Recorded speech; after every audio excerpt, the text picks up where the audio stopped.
If you're constantly waking up feeling like you didn't get a full night's rest, the problem might actually be your mattress. For a better sleep, Sleep Number Smart Bed has your back. Since 2018, Sleep Number and the NFL have partnered to bring quality sleep to elite athletes. Now 80% of NFL players have a Sleep Number Smart Bed, and there's a good reason for that. Sleep plays a huge role in boosting recovery and performance after workouts. Both sides of a Sleep Number Smart Bed uniquely contour to your head, neck, and shoulders for a more personalized and comfortable rest. You can even adjust the bed's firmness, perfect for couples with different sleep needs. Why choose a Sleep Number Smart Bed? So you can choose your ideal comfort on either side. And now, save 40% on the new Sleep Number Special Edition Smart Bed.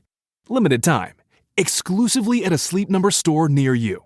See store or sleepnumber.com for details. Don't miss Good American Family. We have a little girl here for adoption. She has dwarfism. Starring Ellen Pompeo and Mark Duplass. Something is off. She's just a little girl. You think she's faking? She has adult teeth. There are signs of puberty.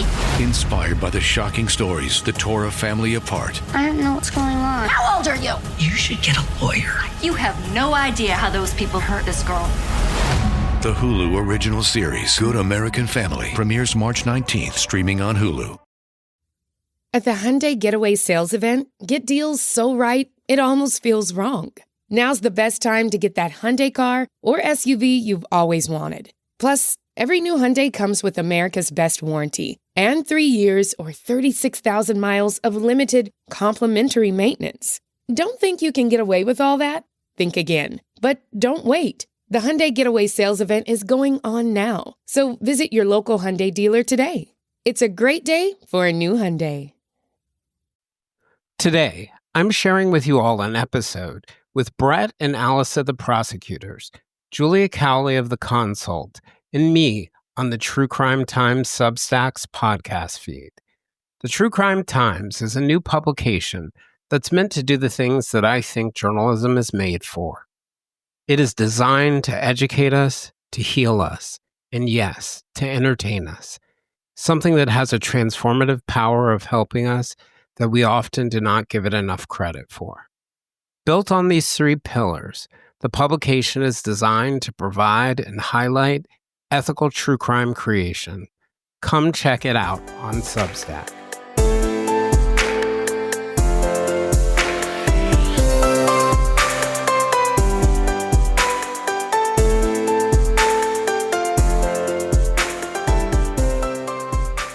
So thank you all for coming. I'm glad to have like three of my favorite people on the planet together for our first sort of True Crime Times podcast episode or audio post or whatever you're going to call it. And I put out a note to the readers who are definitely very excited about it, saying that the four of us were going to come on and to take a lucky guess about what we were going to talk about.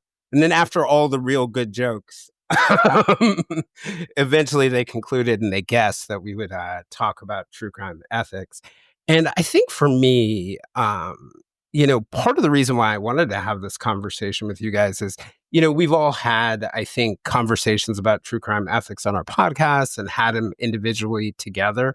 But I think we all, Brett and Alice, with you guys being lawyers and podcasters, and Julia, you coming from an investigator's perspective, and then me also being a journalist by background and really spending a lot of time talking to victims' families, I thought it would be really interesting to sort of share some of what we talk about with people. And I know, I've been on, I was on the Prosecutors' legal briefs where we talked about some of the ethics around Delphi. You guys have been on my podcast to talk about it.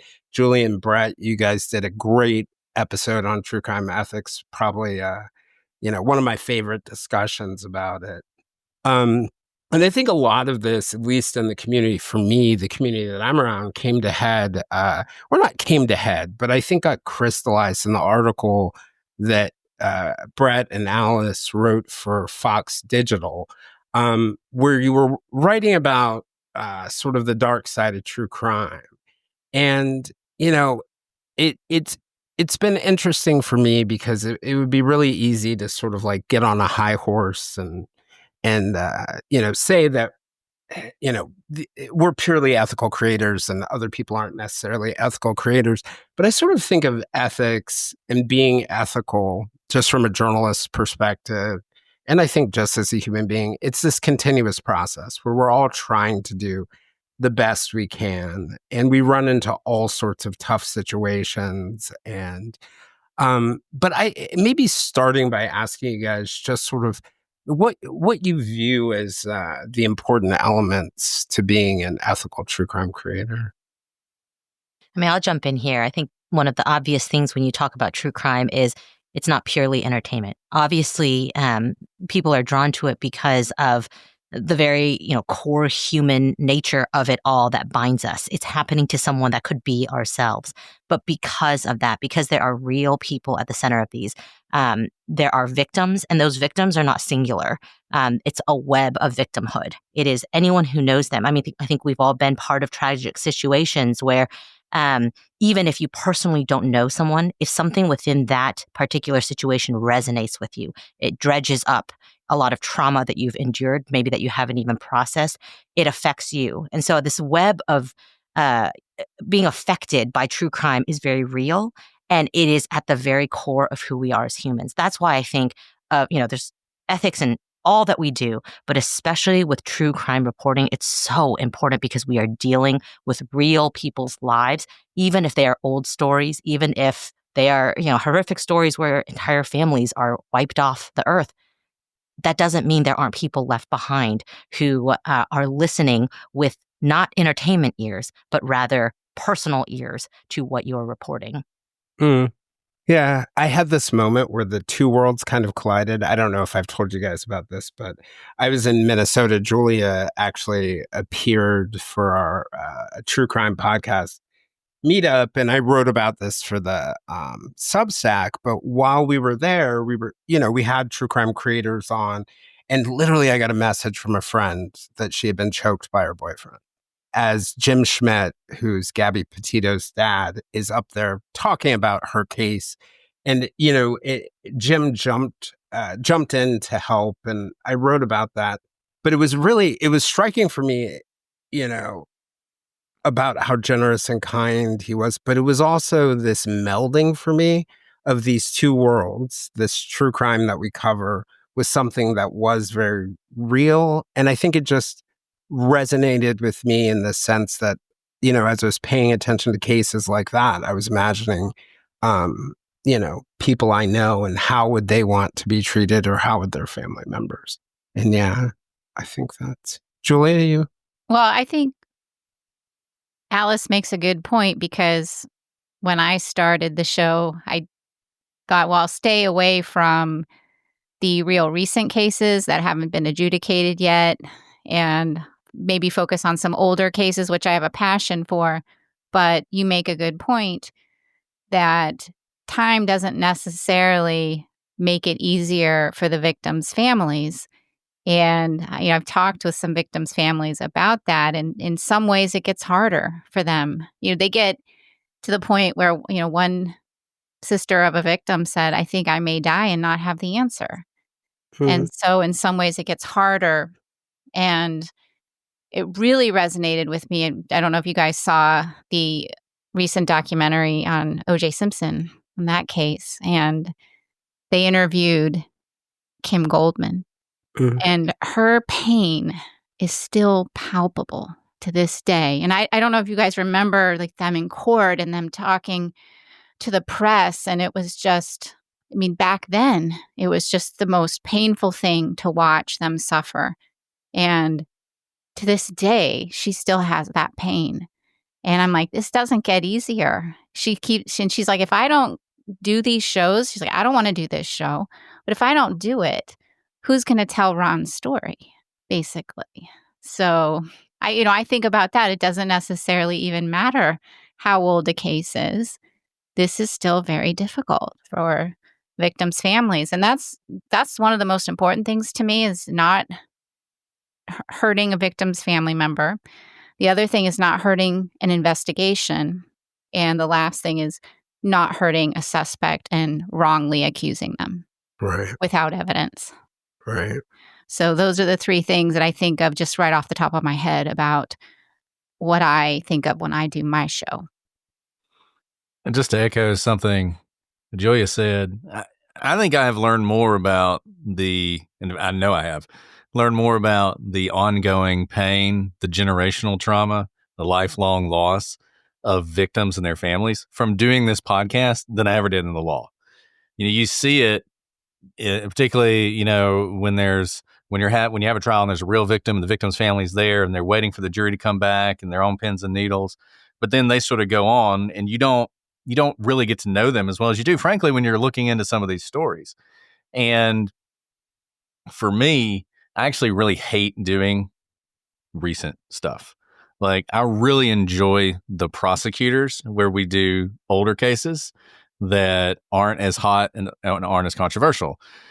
The newer cases, the ones that people are constantly arguing about on Twitter, I don't enjoy that at all. I just don't enjoy it. But Delphi kind of radicalized me on this stuff.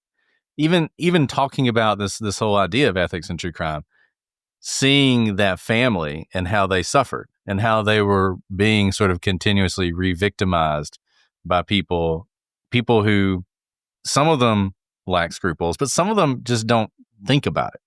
It's more thoughtless. It's more careless. There's a lot of careless creators out there who are creating without really thinking about any of this. As they do it. And that's one of the reasons that Alice and I, on Legal Briefs in particular, have become so involved. It's, the Delphi case, I don't want to cover every time the defense files some ludicrous motion. But then I see the mainstream press cover it. And I see the mainstream press misrepresent it, oftentimes because they don't understand it. And I see people on Twitter and on YouTube and everywhere else take that and run with it. And it just feels like, with the platform and with the reach that we have this obligation to try and step in the breach. And I'm with you 100%, Jason. I do not want to preach to people. I don't want to be on a high horse. I don't want to do any of that. But at some point, I think you have to speak up for these folks who are suffering because of this thing we all love. Yeah, no. And I remember, to your point, which I hadn't really been thinking about, that point about carelessness. I remember when I interviewed Maura Murray's sister, Julie, and I asked her, like, what is one thing, if you could have one thing from creators that they would do? And she said, pick up the phone and call. And I think some of the carelessness probably, I think, hurts as much as the unscrupulous creation, because that's a missed opportunity for them. A missed opportunity for them to engage or for the facts to be right or to do other things like that. So I think, and Julie, your podcast is a great example. Brett, Alice, you guys do wonderful research, that you really research the heck out of things. And that's a real, I think, important part to doing a good job.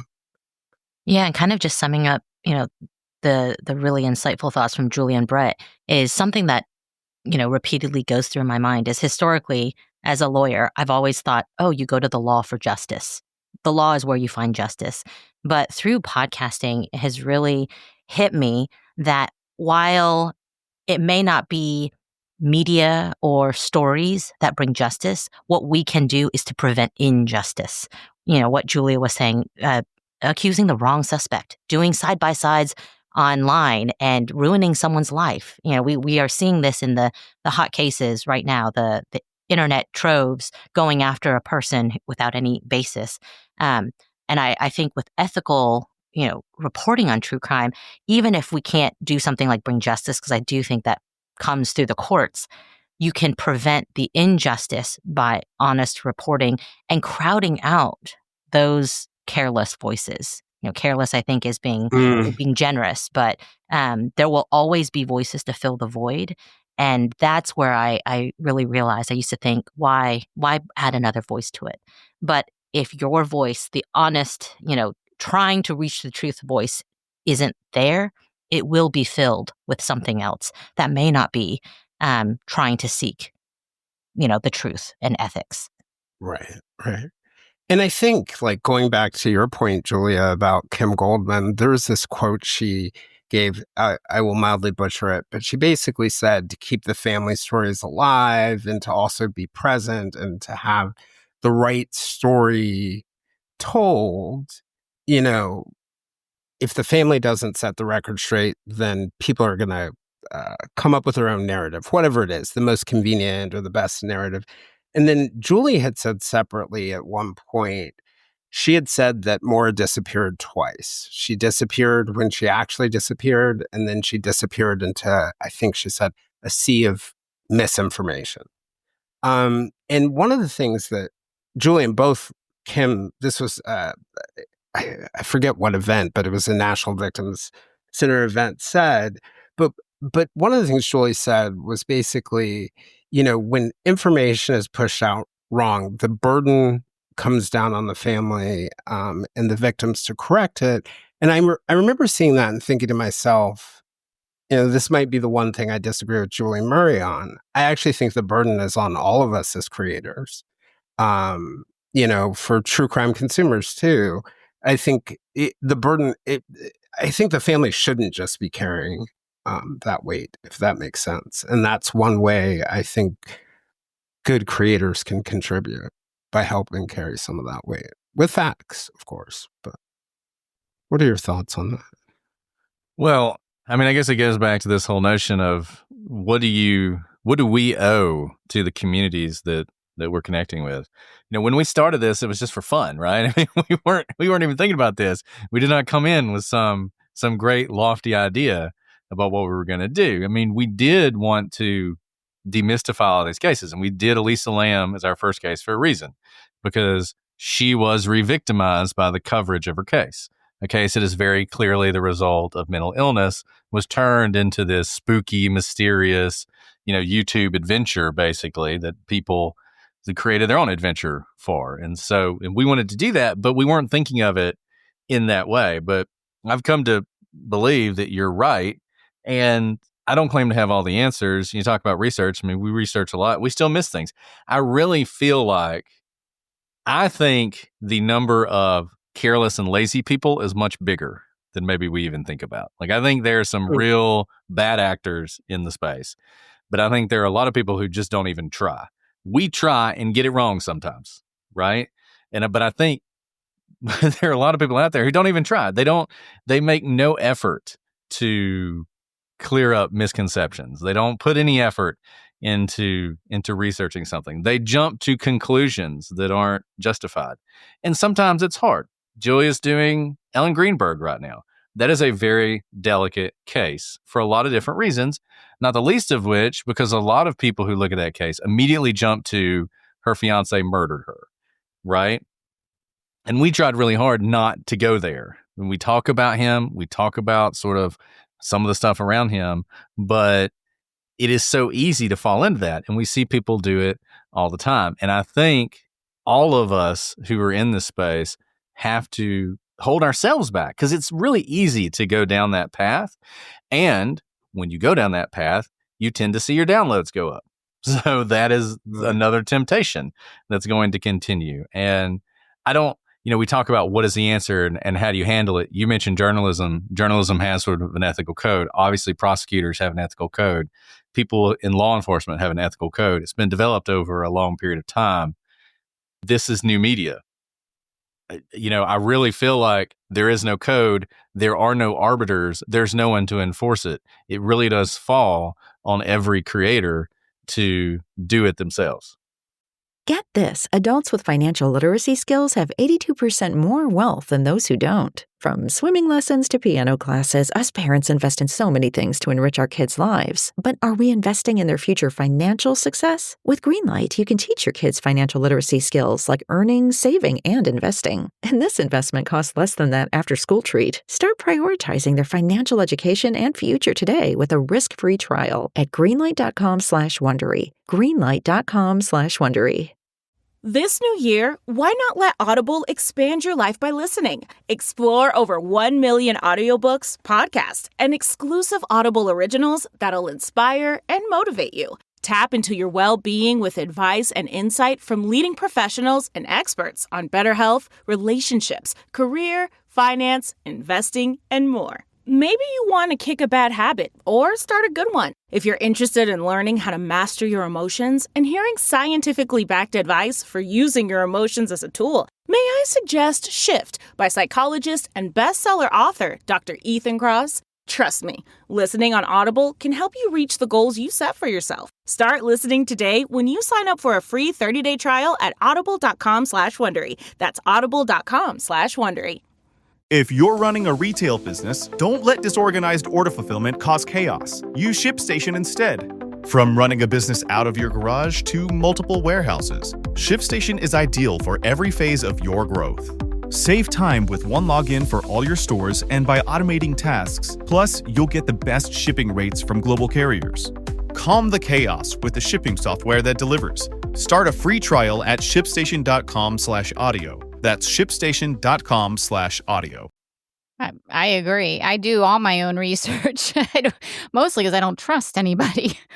But, I mean, for me, and this just goes back to my career as an FBI agent, I need to see the documents myself. If I don't see them myself, then I will make a caveat on my show. This was reported here, or I saw this here. But you're talking about Ellen Greenberg. We're right in the middle of it, and ethically, that is a challenging case. I started that case with a very open mind because I've seen a lot of equivocal death cases where people have done awful things to themselves, and it's easy to jump to the conclusion no one could do that to themselves. And so I approached it that way. But as I'm going down the path, I am coming to the conclusion that, to me, this looks more like a homicidal attack. Now, there's some problematic evidence that's out there that you can't say certainly. But if you're going to call it a homicidal attack, you're basically almost accusing somebody of murder. You don't need to say his name, but he's the intimate partner. He's the one that found her. There was no sign of life after he left her. And the only other option is maybe someone knocked on the door, she let them in, but really he becomes prioritized as the number one suspect. I struggle with that because I'm not 100% convinced that he killed her. And it's a heavy weight. But all the coverage of her case and that has been done has gotten her parents to where I think they need to be, because I don't think it should have been ruled a suicide. I think it should have been, at the very least, made undetermined. So because of all the coverage, it's at least getting the case to where it needs to be. So maybe it could be properly investigated. So it's good and bad. It's a double-edged sword. But heaven forbid, the fiance's innocent. Yep. Yeah. And I think of something, I don't know, Julia, if you've listened to the Prosecutors' latest episode, was it David or Daniel LaPlante? Mm-hmm. Yeah, like, no one would believe it. Right? If somebody had came and told you that there was a guy living in, I don't know, wherever, appeared magically in your house and living in your attic, thank God they had a little bit of evidence that led people to believe them. But there are all sorts of, I guess the point that I'm making is there are always possibilities that we can't imagine. So I think it's really important to just hold on to the actual facts. And it just reminds me of something. You mentioned the code of ethics. Well, in journalism, the code is pretty simple. It's like seek the truth and report it, act independently, be accountable, be transparent, and then, drumroll, minimize harm. But I was recently talking to a friend of mine who's still in the business, and talking about the fact that we would work on these big investigative projects. Like, I remember investigating, I'll call it what appeared to be a corruption scandal in New York between City Hall and some builders, and an immigrant had died, and because of permits should not have been approved, and all sorts of crazy stuff going on in the background. But we left probably 60 to 70% of what we believed to be true. Like, in our minds, we believed to be true. We left it on the cutting room floor because we couldn't prove it, or we didn't have the evidence for it, or only one person was telling it, but they didn't have documents supporting it.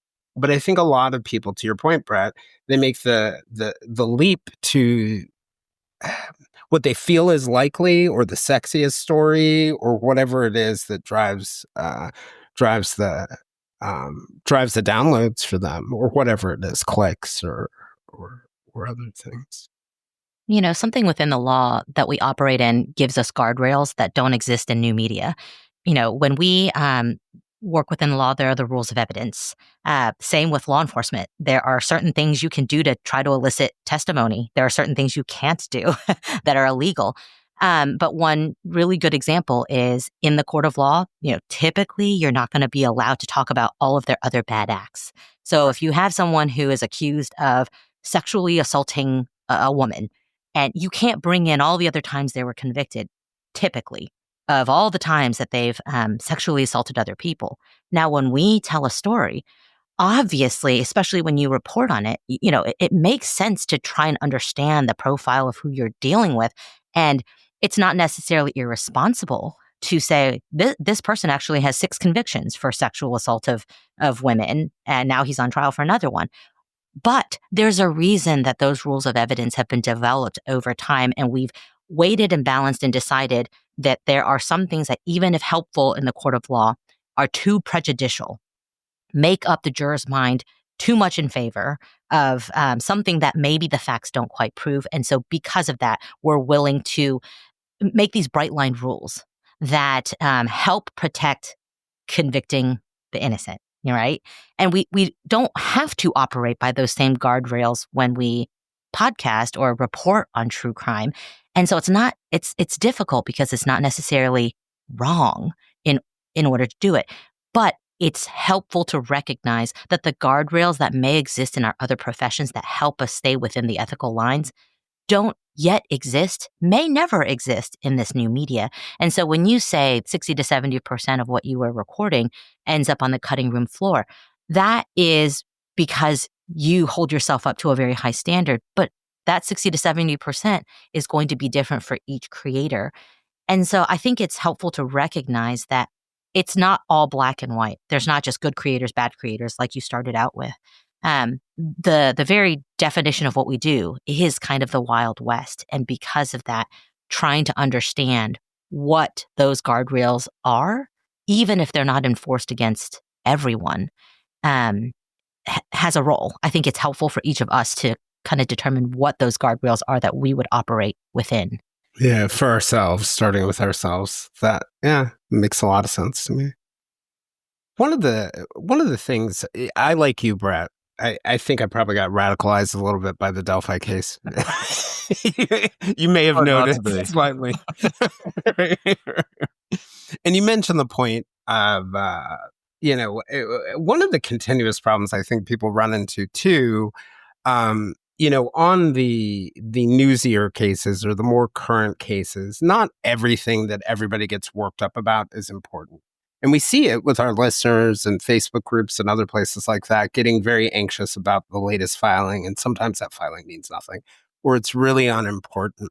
And one of the things that I think is really difficult, and I think I face it less because I think I like to call my podcast a podcast of whatever I want to talk about this week. But I think one of the real struggles is, when do you choose to cover something and when do you choose not to cover something? Because sometimes, and we're talking that idea of our responsibility to correct misinformation, sometimes it's really difficult in the sense, am I bringing more attention to something that is nothing by correcting it? Or should I just, is the most powerful thing I could do just ignore it? And I struggle with this so much. And I struggle with it in all sorts of media. On Twitter, for instance, X, whatever we're calling it now. You'll see people posting things all the time. They're just wrong. I mean, they are not debatable, but they are absolutely wrong, or they're designed to be inflammatory or whatever. And I struggle with what is the correct approach. Is it to like, sorry, honey, somebody's wrong on the internet. I got to go to battle, right? And like argue with these people, or is it to ignore them? And I'm never sure. And half the time I find myself like getting pulled into things. And then later on, I'm like, why did I ever comment on that? But it's for that reason, because I don't know. Am I going to bring more attention to it if I talk about it? Or is letting it lie, is it just going to fester and grow? And then more people are going to read into it. There's so many examples of this. In Delphi, a good example is that just ridiculous story about the hair in one of the girls' hands. And anyone with half a brain knew that was transfer. A quarter of a brain. I got even a half a quarter brain. and I knew. Like, they knew that. And yet you have all these people running with it as if this is some big bombshell, it's going to turn out that the sister did it, right? Like a bunch of idiots. But you knew that. And so what do you do with that? Do you elevate that person by commenting on, because you're going to draw attention to it? If you do, does it need to be refuted? Do you just hope that people have enough sense to see that and ignore it? I don't know. I don't know how to deal with that. And that is a challenge that I am constantly confronted with. And I feel like with Delphi, half the time we're like, we're not going to talk about this. We're not going to talk about this. We're not going to talk about this. And then finally it's like, okay, fine. We're just going to say one thing really fast about how stupid this was, right? and I can't help myself. So if you have advice on how to handle that, I would love to hear it. I don't have advice, but I think Jason knows me pretty well because we've talked about things. I've chosen, for the most part, to not engage when I see something that's ridiculous because I feel ridiculous even having to address it. And so I choose not to. And that, in some ways, comes with age. Maybe you'll grow out of it, Brett. But I know. I've, when I was younger, it would be very difficult for me to hold my opinion to myself. And I would feel like my face get red. And there was a time I even remember being in a meeting and I had a difference of opinion with people and they didn't want me to come back the next day for a follow-up meeting. But I wanted to. So I go to them and I say, I want to come back. I won't say a word. And I go back to the meeting and my face just starts getting red and I have to say something again. And I have grown out of that. I don't feel that I need to say something every time. And most of the time I don't. I just keep quiet. That's just my own, from experience, I guess. And from just feeling like it's like whacking moles because you try to tell someone that they're wrong. First of all, they're not going to listen to you. That's the other thing. They're just not going to listen. They're not going to change. In fact, you may make them even more determined to keep talking because you're giving them attention. That's sort of my take on it, just profiling people. The more, At least you're qualified to do that. Right. Yeah, let's profile true crime lunatics. But then here's where the ethics come in. But do I have an obligation to step in when I know something is wrong? And should I say something? Should I back somebody up who is fighting with another person? I mean, I don't want to leave my friends hanging out to dry, like I want to be there for that. I want to be in the fight with them.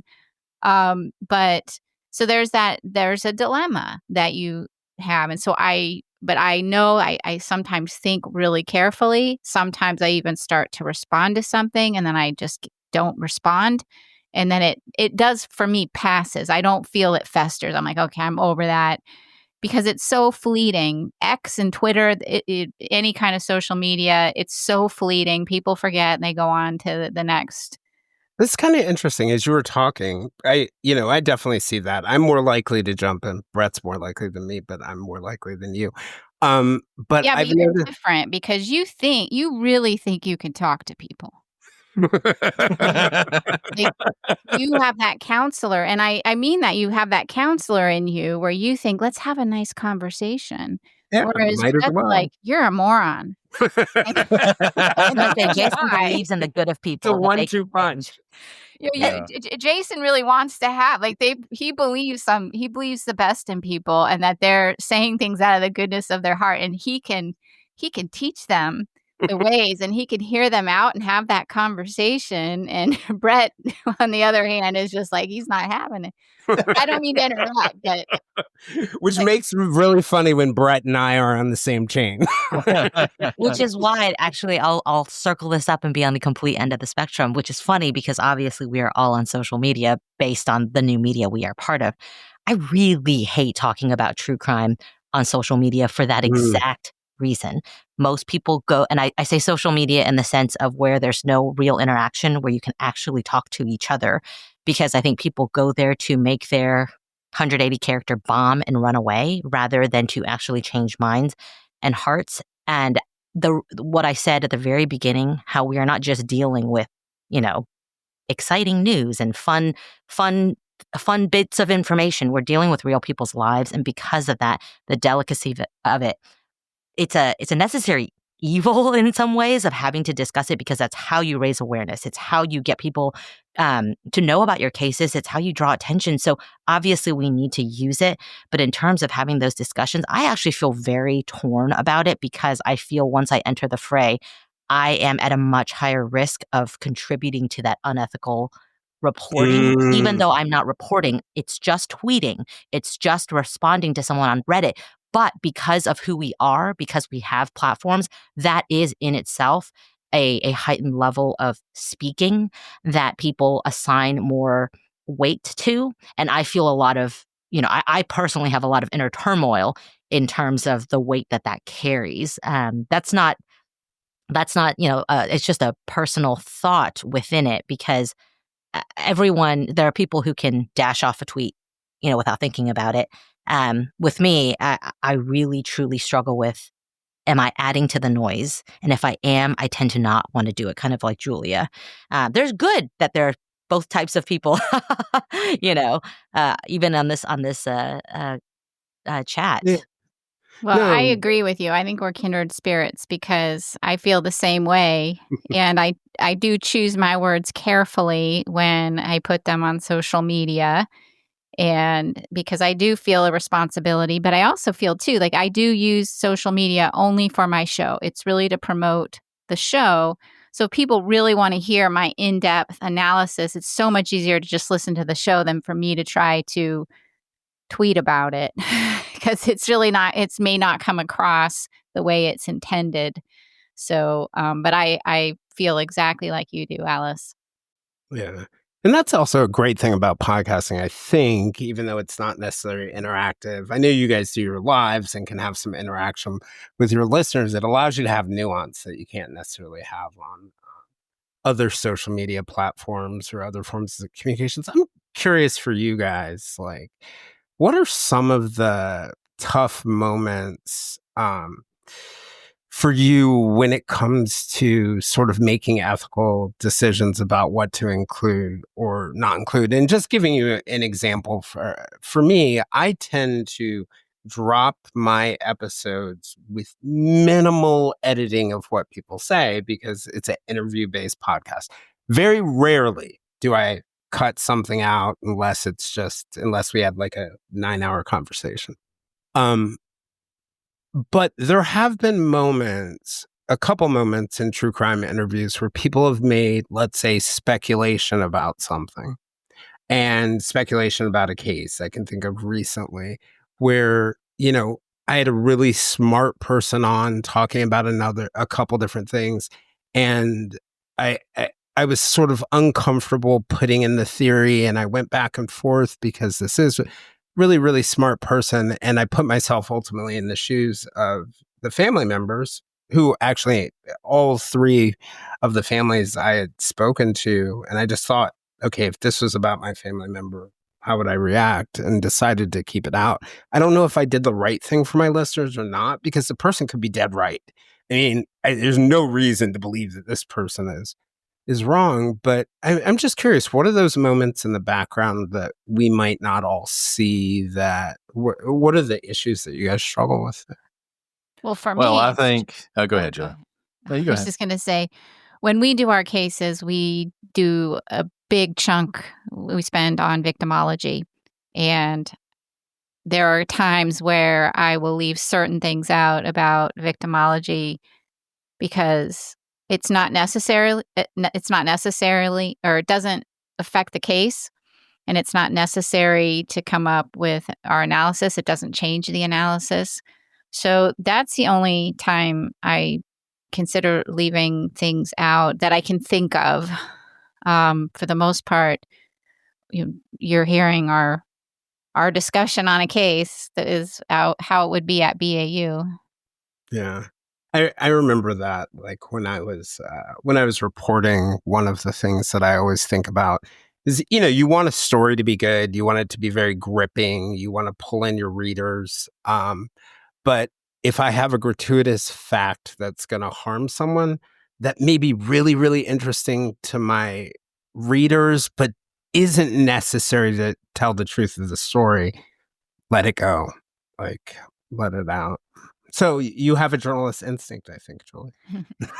Now, there is a case too that I feel, it would be so interesting to talk about a specific aspect of someone's victimology, but did it affect why they became a victim? Very likely not. But it's so interesting, but it could be embarrassing. But it was something we talked about a lot. This is back when we were at BAU, and we talked about this part of the person's victimology in the original consultation, but it really didn't factor in to our ultimate analysis. And so when we did the show, we're just going to leave this part out. As interesting as it is, as interesting as it made this victim, it's embarrassing. And it's sensational, and let's just leave it out. So doesn't add to the. It didn't add to it, and it's while it's something we should know as profilers if we want to get the complete picture of the victim, the audience doesn't necessarily need to know it, not in a public way like that. Right. And I think along those lines, it's a lot of times you are having to handle family members. So you're talking about family members, you want to be respectful of family members. But one thing I think always is important is to remember that the victim is the victim. Family members are victims too, but they're victims in a different way. And if you're going to represent the victim and do right by them, sometimes you have to do things that the family's not necessarily going to like. And we had one case where, and it was a missing and murdered Indigenous woman case. I won't say which one it is because I don't want to make them mad again. But there was a family member who got very mad at us because we talked about how there was sort of generational trauma and one of the men in the family had been very abusive and that it had led this person to act in a certain way. And this other family member just really was angry that we talked about that on the podcast. And I can understand why, because that is embarrassing. That is someone who is in their family. They don't necessarily want that to be talked about, but it was important. And I think there will be sort of extraneous information that you can decide to cut. But then there's the stuff that actually is important and will be upsetting to someone that you need to talk about. I think about the Brandon Lawson case, and his family was not like this, but that case was driven by methamphetamine. And a lot of people who covered the case didn't talk about meth because it wasn't sexy. Much sexier is just guys driving down the road. There's this insane 911 call and he vanishes into the ether. He was probably murdered by the mob or something, right? I mean, that's much sexier. But if you actually look at it, you find out, no, he was struggling with methamphetamine. And his wife was struggling with methamphetamine and they had struggled about it together. You can imagine a circumstance in which everyone involved, even the people who really wanted to find him, didn't necessarily want to talk about that aspect. They weren't like that. They were actually very forthcoming about it. And I think that fact actually helped in eventually finding his body. He was eventually found because that affects the search area. When you're thinking about how someone would react when they're on meth versus being chased by a murderer, that's going to affect the way you look. I think those are hard because you don't want to re-traumatize anybody in talking about these cases. But we've talked about this earlier. There is good that can come from this. It's not just pure entertainment. A lot of these cases are mysteries. they need to be solved, and coverage can solve them, but only if it's backed with truth. And that, I think, is as much what we've talked a lot about, not sensationalizing, doing the research, approaching it from a perspective of looking for the truth. But sometimes that's going to mean saying things that are difficult to hear. Yeah, one of the things that Julie said, and I didn't say what I thought as she was saying this, but Julie said to me in our interview that everybody thinks that I'm trying to censor everyone. I just want the truth, because the truth is what's going to find more. So even if it's embarrassing about her or harmful about her, just as long as it's true, right? Check with us, check with law enforcement. But as long as it's true, and even she was saying, even if it's painful for her family, she's just come to the conclusion that whatever's true is important. And that really stuck with me because, I have to admit, and I'll admit right now that, part of my, I think, trepidation and even interviewing Julie was that there was this perception that she was trying to step on the truth and only paint the prettiest picture of Maura. But looking back on that conversation, I think to myself, you're such an idiot, right? Like, what else would she want other than whatever was going to find her sister? And I know that's not necessarily going to be true in every family and with every fact. And that, like the example you gave, Brett, we may debate over what's relevant. But, I put myself in their shoes and imagine it's my mom or my brother or someone else. Yeah, I would just want the truth. I would just want answers. Alice? No, that was so well said there as well. And, this is something, Jason, you probably deal with a lot in your journalism background. When we talk with people, they may be very forthcoming in what they want to tell us, but they don't want all of it shared because, like Julia said, it helps to give context, but it doesn't help move the ball forward, or it's just not their information to share, but they're aware of it. And it helps contextualize what they're about to tell us. It helps us understand how they even know the information they're telling us, and to kind of understand how to make your analysis. And, our show, the whole point of our show is not to just give you the punchline. It's to show you how we think. That's exactly what Julia does as well. I think that's what we are trying to do, is to walk you through our thinking. So you can disagree with it, but you're not just given an answer. We're trying to show you the whole math proof, right? But to be able to do that while navigating kind of those intricacies of, how do I know these pieces of information? How much weight do I assign them, even though they are affecting how I analyze my entire case? And it's this constant juggling in my mind as I'm doing it. And there are times, for the most part, Brett and I also don't edit out. We're not, we don't try to script it. We try to have a real conversation that is pretty much unedited in terms of substance, and it's put out. But there will be times before we hit record, I'm like, I got to say exactly what I think. I'm not going to say it to the public, because I do not think that is, ethical reporting. I don't think that is X, Y, and Z. It's not because I want to keep something from the audience, but it is human nature to use our personal experiences and all that we know, even if some of the inputs have different weights. You can come to a conclusion, and I'm like, I just got to burst and tell you what this is. But when I come to my conclusion, the way I describe it, I know I have to be a lot more careful in how I do it, because it is not just talking in private. It is being broadcasted out to the world. And so I think we've gotten better at that over the years. I think it is like a muscle you have to exercise, but it is certainly something that is ever changing, and like the wheels are turning as we are analyzing and kind of deciding, okay, am I going to buy into this conspiracy theory? Am I going to give weight to it here? Or is this something to pull back on because of, I think this is a very sexy input that I have, but it is not very weighty. Right. The relevance of it. One of the things I know Brett and or I guess we've all probably talked about this idea of, I think one of the hardest sort of quandaries, I think, for me is, what do I choose to cover? And it may not be something that you think about from, or that a listener or a viewer may think about, but I figure we all have 52 episodes in a year, 100 episodes in a year if you're doing legal briefs too. There are a million cases that we could cover. And, as much as I wish we could all do it for free and there are no costs associated to podcasting, we also have costs. We also have other factors. And, one of the things that I made a decision on, I'm so irreverent.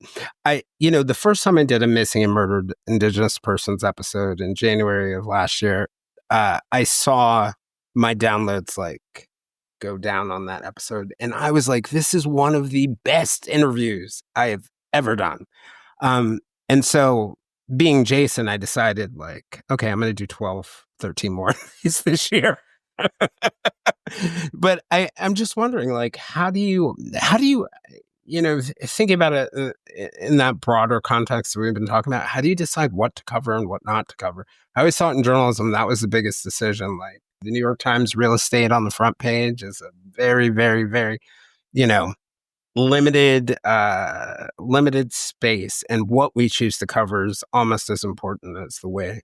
So, well, I have a whole different set of criteria how I choose cases. Some of the cases, what it comes down to is, do I have enough information to cover it?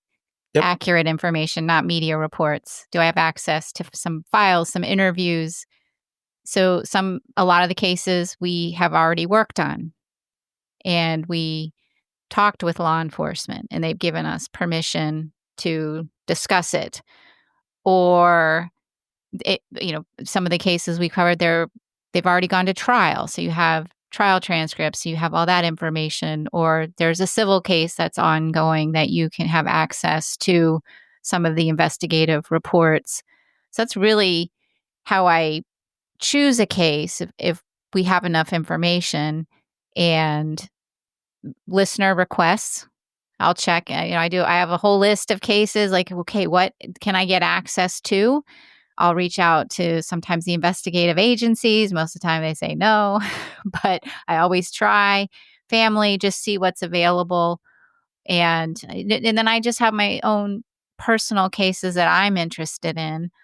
And then there have been cases that I think that need coverage, and I want to bring attention to them. I mean, I think, Jason, you and I have talked about this. My passion is for the cold, unsolved cases that are lesser known. Yeah. I love those. I know. You're right. Downloads, they go down, but they're so rewarding to do because the families are thankful that you're covering them and you're covering them responsibly. So I'll do any case really. So I guess whether it's solved, unsolved, whether it's high profile or lesser known, if I can get access to information about it, then I will do my best to cover it. And I do have a lot of cases that have been requested, and we are working on them. So those are my criteria. Yeah, so when I was in college, I went on this date with this girl, and she was she was very pretty, and I was very interested in her. And so I came up with this elaborate not as sort of plan. Pretty as Mrs. Brett. No, not at all. And it's not Mrs. Brett. Right. Not as nice as her either, as will become evident. Right. So I came up with this elaborate sort of date. We went to this really nice meal, and then there was this place that sort of overlooks the city of Birmingham, and it's beautiful, and it's got all this stuff. And so we did all these things, right? And at the end of the date, it was very clear that she was unhappy. And so I finally kind of got it out of her, and she was like, I wish we'd just gone to a movie. And I was like, wow, okay. And sort of learned a lesson there. It is the same thing with true crime coverage. Everyone will tell you they want to hear cases nobody's covered. They don't want to hear the same cases covered 1,000 times. They want something new and different and all this other stuff. But the fact of the matter is, if you cover cases that aren't famous, you will see the downloads go down. And you have to balance that because, as you said, you only have so much time in the year. I used to stress over this a lot because I would think about that. When you pick a case, we're going to cover this case for 4 weeks or 5 weeks. That's 5 weeks where we're not covering some other case. And we have tried really hard to balance it because, number one, I enjoy the famous cases too. So we want to cover those. But as we've said, the longer we've done this and the larger the audience gets, the more I do feel that obligation. And so I want to cover, like Julia said, the cases that aren't famous, the cases that people aren't talking about, or the cases like the missing and murdered Indigenous women. And it always blows my mind because you're right. Those cases, it's just precipitous, the drop. And a lot of them are absolutely fascinating. Like the Jack family disappearance is one of the wildest stories you will ever hear. And I cannot believe that case is not famous. It should be famous, but it's not. And what's wild about that, we did the Jack family disappearance and the Jameson family disappearance back to back. The Jack family disappearance is a missing and murdered Indigenous people case. They were all Native Americans, I think. Well, maybe it was British First Nations and Canada. First Nations, yeah. And then the Jameson family are just typical sort of middle-class white family from somewhere in America. The Jameson family case, which is fascinating, some of the biggest numbers we've ever had. One of those cases is top 5 episode we've ever released. The Jack family disappearance, it was right before it, in the middle somewhere, right? Right. I can't explain that, and I don't know how to change that. I just feel like we just have to kind of push through it. Like you said, don't let that stop you from covering these cases that are important, because there are people who listen, and there are people who enjoy that. And maybe if more people cover it, it will become a famous case, and then maybe you'll actually get some traction. Movement, right? Because on some of these cases, particularly the disappearances and mysteries, all it really takes is like somebody, one person, two people, somebody, motivating.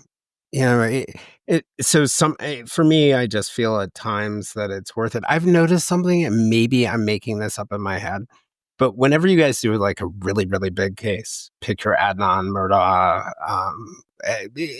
your big cases, I notice that either right before or right after there's like a mystery, like a total mystery story, or something like a missing and murdered Indigenous woman story. And I'm like, is that intentional? Like you trying to capture? Yeah, kind of. I mean, the thing with it, we try to think of it like as like pretty strategic. Well, it's like a sandwich, right? Like people come for the Big Mac, and it's like, well, you also have a lettuce in there, right? Like you can't help but sometimes that podcast, when they fall asleep to you, it just starts playing the next one, and what do you know? It's a somewhat unknown case, but one thing that a lot of people do that I didn't know this until we started doing the podcast. I guess everyone does this. I do this now. Is when you're interested in a case, you just go search it within all podcasts, and then that's why people cover the famous cases, because I will listen to your podcast just because you covered Murdaugh, because that's a famous case and I don't know who you are, but I listen, but I may not subscribe to you and then listen to everything else. So what we hope, because we clearly love all of these cases, right?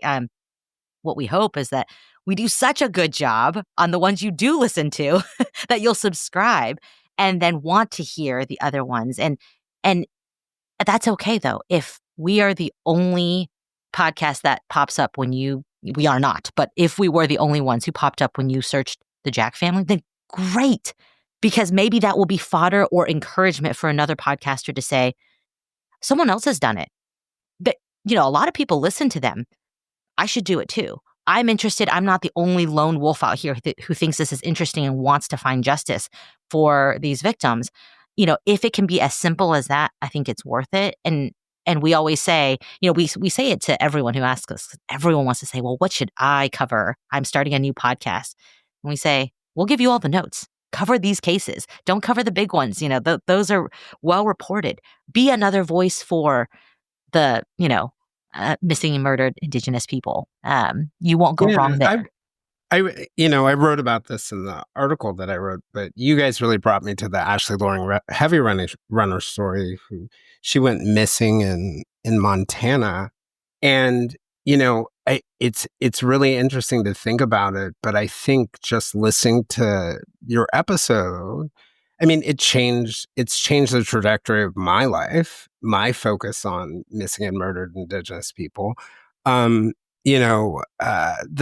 first interview I did, I was talking about Monty Frank, who's daughter went missing several times when she was 16, and then she was murdered in St. Paul when she was 21, just as she was putting her life together. But, you know, I would have never done that episode. And I remember the August after he had invited me to come up to Minnesota to go to their traditional powwow, just based on the episode. And he was crying in the bleachers about how he felt he could finally rest now that Nada's story was preserved. And he viewed the podcast as a vehicle for that. Well, that never happened if you didn't do Ashley Loring Heavy Runner. The incident where I was talking about Jim Schmidt helping that woman, that would have never happened if you hadn't done Ashley, because there's a wild, chain of events. And I really do think sometimes choosing to cover one case can change a life or lives. In that example, it's mine. It's the woman who Jim helped, who walked away from her abusive boyfriend and is still away from him. There are all these lives that are really affected by what we do. So I just want to say I appreciate the fact that, Julia, that you cover the cases that we haven't heard of, and Brett and Alice, you guys cover the cases where there aren't downloads. I mean, it's been life-changing for me, and I'm sure many people that we don't know. So, yeah. So I was going to ask you guys, just in terms of, this constant talk, and I think you guys brought this up, Alice, you brought it up at the beginning, true crime is entertainment.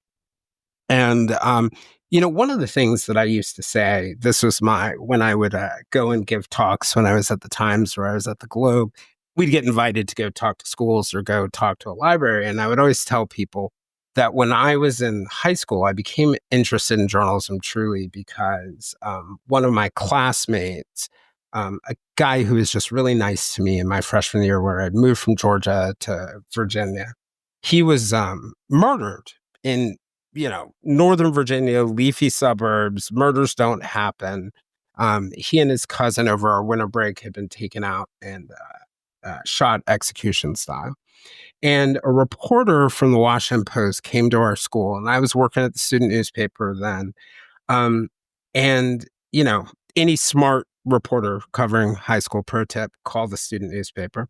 So she called the student newspaper, and I ended up helping her connect her. And I saw some wild things. One, as she started writing about it, the anxiety in our school went down because we had facts now instead of all the rumors and speculation. The loved ones of the victim got a voice, and that was healing for people. And then the other thing in my reporting, not necessarily that story, I realized that journalism can be entertaining and it can transport people out of places. Just like going into a nice restaurant and all of a sudden you feel like you're in a different country. It has this transporting effect. And so I've always looked at it through the framework that entertainment, healing, helping, educating can all sort of go together. But I know a lot of people really react negatively to the idea of true crime as entertainment. So I was wondering what your thoughts on that are. Well, number one, it has to be entertainment or no one will listen to it. I mean, I think that's important. I have no problem. It is funny because this is where people get on their high horse. There are people who, if you talk about true crime as entertainment, that's offensive. How can you be entertained by, this crime, this tragic thing that happened? But it is just human nature. And I don't think denying the fact that humans for all time have been fascinated with crime, with murder, with violence. And they just are. That is part of us. And if you want to communicate some larger message, it has to be entertaining. So I think it is important to remember that is what we are. We are entertainers, and people shouldn't run away from that, and they shouldn't act like that. Oh, how dare you call me an entertainer, right? I think that's a part of it. And I think, however, you can use that vehicle to deliver that kind of information in the same way the great writers. And when you read a great long form piece of journalism, why do you commit that much time to reading that long a piece? I mean, some of them can be, you could read half a book in the time, right? The reason you do it is because the writer is great. They're entertaining. They're engaging. They pull you in. And then, you end up learning something that you wouldn't have learned otherwise. So I think true crime is entertainment. There's nothing wrong with that. But I just think, as we've talked about throughout this episode, the obligation that goes along with entertainment is to do something with that vehicle that can be positive. Yeah, I had a guest recently who said something along the lines of like, people need to remember that true crime is not just entertainment. It involves real people, if that makes sense. But Alice. Yeah, and I think, people tend to react viscerally to the term entertainment, but the fact that we've always used forms of entertainment to grapple with some of the most existential questions that face humanity. Speak to any person who makes documentaries, movies, even, Broadway musicals. They're not just pure entertainment for the sake of making us laugh for 30 minutes, an hour and a half, and then we walk out and forget everything. Rather, the point of these different art forms are meant to touch something deep within us, to use a different form to touch things that may not be accessible with even human language, right? That's why Bach wrote these beautiful sonatas, because there was a form of music that could touch hearts and could transcend language and the barriers that we may all face because of the lenses we view life with, to reach the core of what we all struggle with, which is human nature, and trying to understand how fellow humans could, perpetrate some of the worst things we could not even imagine. These are really deep existential questions that we all have to face at some point in our life. And this is not the only form of quote unquote entertainment that we use within our lives to grapple with these questions. I mean, take it back to the Bible. There are reasons that, stories are told in parables rather than just straight facts, right? There's a reason that was done. It was done to be able to, again, kind of transcend all of us. I can't, when we speak on our podcast, we don't know exactly the lens by which people are coming to the podcast.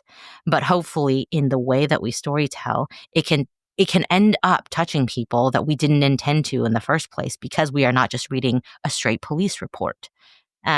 Same facts, different delivery. And it can help unlock, ways of thinking, not only about that specific case, but about our world and our society and how we want the world to be writ large. And it's interesting, both, and Joy, I'll throw it to you, but both what you said and what Brett said, Alice, I kind of think of the art behind me, and it's beautiful, but it also has a very powerful message, the one right behind me, about parenting and love and all those other things. But it's also a beautiful piece of art. But, I think some of it, and listening to what you guys were saying, it may be about how you make it entertaining, right? Like, you're not describing making it entertaining by throwing in the most salacious facts or whether it's facts or not, or going down rabbit holes that you don't really believe in. You're talking about good storytelling, essentially, right? Like, I'm going to tell you this factual story and I'm going to tell it to you well. I think I said that to you, Brett, yesterday. I really thought that the last episode you did was just so beautifully written, or beautifully told, even though it's not necessarily written. And maybe it's how you choose to engage your audience that way may be more important than whether, Well, entertainment is often thought of as being amusing and funny and laughing and dancing, and that's how we think of, let's go get entertained. But you can be entertained by being drawn to something you're intensely interested in. And that can be educational. That can be a mystery you're thinking about. I mean, I started reading true crime at a very young age. I consumed it. It's who I am. If anybody in my life, like, what is she interested in? She's interested in true crime. If she likes dead bodies. I had a reputation. Oh, you read those books. But I had such an intense interest. And was it entertaining? Yes, it was entertaining, but not in the sense of like if I, go to a ball game or go out with my friends, or it's not the same, but it consumes me.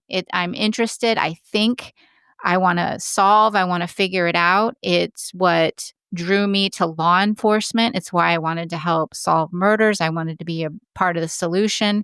Now that I do the podcast, I want to educate people. I want to bring attention to cases. I want to think about things. I want to hear other people's opinions. I want to get, when I look at a case, what I want to get to the point is like, I know this offender. I know who he is. Well, they're mostly he's, but I know who he or she is. And to me, is that entertaining to me in a way, but not in the typical sense of being entertained? Does it consume my interest? It does constantly, all the time. I'm never tired of it. And I'm not ashamed of that because it filled my entire life. And it was other than my family, the most important thing to me was my work. And it still is.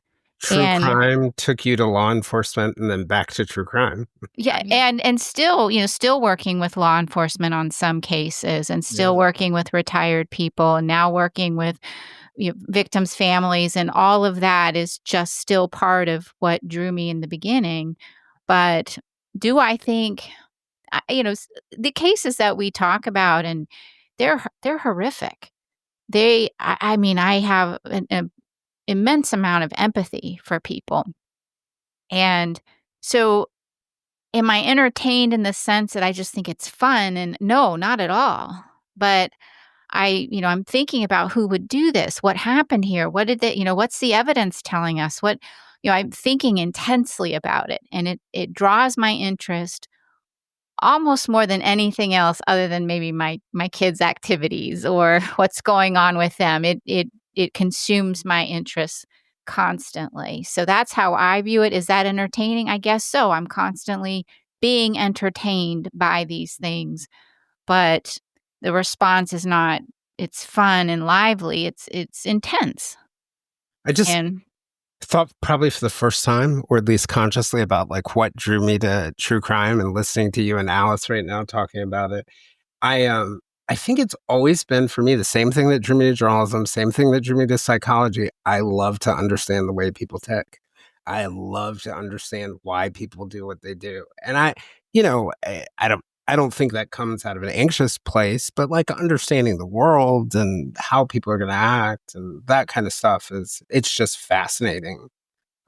I want to see people pay for their crimes. Yeah.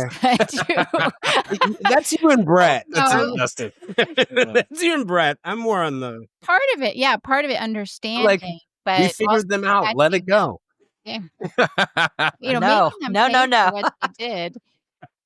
That's what has driven me is for for justice too. Not only figuring it out, because I don't think I can ever truly understand why somebody does what they do. I try to, I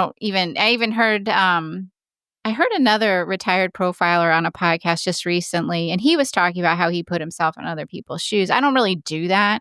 I just try to understand why, it's just hard to do that. But you can't think like them necessarily. You just have to try to say, okay, what kind of person would do this, and what are they going to appear to the outside world who don't know that they did this? And that's rewarding to know, and it's also rewarding when they get caught. I love it. I love it. Every time I see an article or said after 30 years, this guy got caught, and I'm like, I go look at his picture, and I'm like, you look exactly like I thought you would. That's so funny. Well, we've crossed the hour mark, so I'm going to go ahead and give you guys all a chance to have some closing thoughts. First, I want to just thank all of you. I always enjoy spending time with you, but I think it's been an interesting, brighter conversation probably than I expected. But that's my bad for not realizing what four people were on the phone or on the call right now. But I wanted to go ahead and give you guys a chance for any closing thoughts you have or message to creators or consumers or anything that you think is really important for people to think about. The last thing I'll say on this is if you want ethical true crime, the responsibility is with you, because the market will go where the consumers go. And if consumers are consuming lots of sensationalistic content, that's what you're going to get. And I think everybody should remember that. It's one thing to lament some of this stuff, but we are all responsible for it. So go out there and make true crime what you want it to be. There you go. Alice? This has echoed a lot of what has been said tonight, but don't be embarrassed about liking, consuming true crime. We are all in the space, not just in our podcasting world or just on social media. We've all devoted our lives, our professions to it for a reason. And there is a reason that we are drawn to it, like we've said. I think there is probably no greater use of your time than to try to understand the human condition and those around us, because this is the world in which we live. We kind of have this one life to make use of. But with that said, because it is dealing with much more than just entertainment, there is the ethical aspect, and we all have to hold ourselves to it, create a community in which, ethical true crime can flourish. And also, if you consume it, it doesn't have to stop there. There are so many incredible listeners we hear from who say, thank you for reporting on this case or that case. Now I want to go into social work and help this particular population because of what you've done. There are next steps that can be taken. If this is your passion, you fear a calling, follow it.